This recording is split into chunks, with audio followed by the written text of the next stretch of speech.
Just 2 hours ago, Allied air forces began an attack on military targets in Iraq and Kuwait. These attacks continue as I speak. Ground forces are not engaged. This conflict started August 2nd when the dictator of Iraq invaded a small and helpless neighbor. Kuwait, a member of the Arab League and a member of the United Nations, was crushed. Its people brutalized. 5 months ago, Saddam Hussein started this cruel war against Kuwait. Tonight, the battle has been joined. This military action, taken in accord with United Nations resolutions and with the consent of the United States Congress, follows months of constant and virtually endless diplomatic activity on the part of the United Nations, the United States, and many, many other countries. Arab leaders sought what became known as an Arab solution, only to conclude that Saddam Hussein was unwilling to leave Kuwait. Others traveled to Baghdad in a variety of efforts to restore peace and justice. Our Secretary of State, James Baker, held an historic meeting in Geneva, only to be totally rebuffed. This past weekend, in a last-ditch effort, the Secretary General of the United Nations went to the Middle East with peace in his heart, his second such mission, and he came back from Baghdad with no progress at all in getting Saddam Hussein to withdraw from Kuwait. Now, the 28 countries with forces in the Gulf area have exhausted all reasonable efforts to reach a peaceful resolution, have no choice but to drive Saddam from Kuwait by force. We will not fail. As I report to you, air attacks are underway against military targets in Iraq. We are determined to knock out Saddam Hussein's nuclear bomb potential. We will also destroy his chemical weapons facilities. Much of Saddam's artillery and tanks will be destroyed.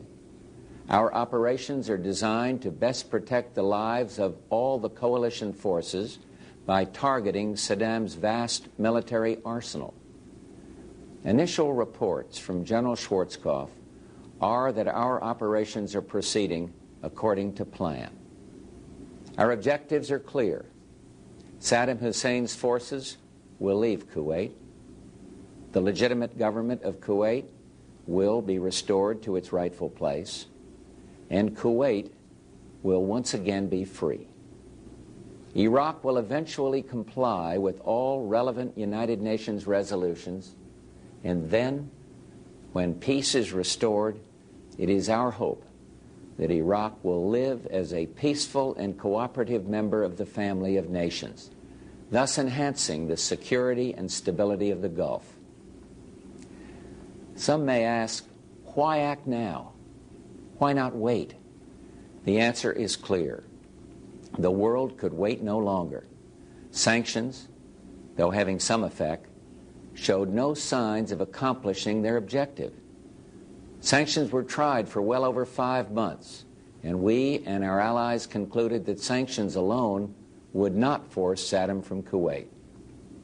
While the world waited, Saddam Hussein systematically raped, pillaged, and plundered a tiny nation, no threat to his own. He subjected the people of Kuwait to unspeakable atrocities, and among those maimed and murdered, innocent children. While the world waited, Saddam sought to add to the chemical weapons arsenal he now possesses an infinitely more dangerous weapon of mass destruction, a nuclear weapon. And while the world waited, while the world talked peace and withdrawal, Saddam Hussein dug in and moved massive forces into Kuwait. While the world waited, while Saddam stalled, more damage was being done to the fragile economies of the Third World, the emerging democracies of Eastern Europe, to the entire world, including to our own economy. The United States, together with the United Nations, exhausted every means at our disposal to bring this crisis to a peaceful end. However, Saddam clearly felt that by stalling and threatening and defying the United Nations, he could weaken the forces arrayed against him. While the world waited, Saddam Hussein met every overture of peace with open contempt. While the world prayed for peace, Saddam prepared for war. I had hoped that when the United States Congress, in historic debate, took its resolute action, Saddam would realize he could not prevail and would move out of Kuwait in accord with the United Nations resolutions. He did not do that. Instead, he remained intransigent, certain that time was on his side.